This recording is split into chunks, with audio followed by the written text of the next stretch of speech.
প্রিয় গাভী লালন পালনকারী ভাইয়েরা, অনেক সময় কিন্তু যারা গাভী বাছুর লালন পালন করে একটা সমস্যা পড়ে যায়। সমস্যাটা হচ্ছে ডেলিভারি হওয়ার 3-4-5 মাস হয়ে যায়, তারপরেও গাভী হিটে আসে না। আসলে এই সমস্যাটা কেন হয় বা কিভাবে এর প্রতিকার করা যায়?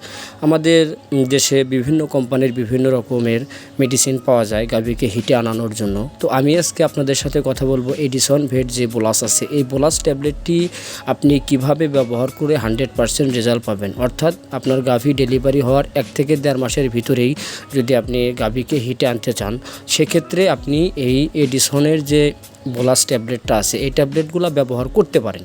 আর দর্শক, এর একটা মূল ভিডিও উজ্জ্বল ইউটিউব চ্যানেলে দেওয়া আছে, চাইলে দেখতে পারেন। আর যারা গাভী গরুর দুধ বৃদ্ধি করতে চান, আসলে তারা কিন্তু এই ভিরোটপ যেই ডিবি বোলাসটা আছে এই বোলাসগুলো ব্যবহার করতে পারেন। যদি কেউ পরামর্শ বা মেডিসিন নিতে চান, স্ক্রিনে দেখানো নাম্বারে যোগাযোগ করতে পারেন।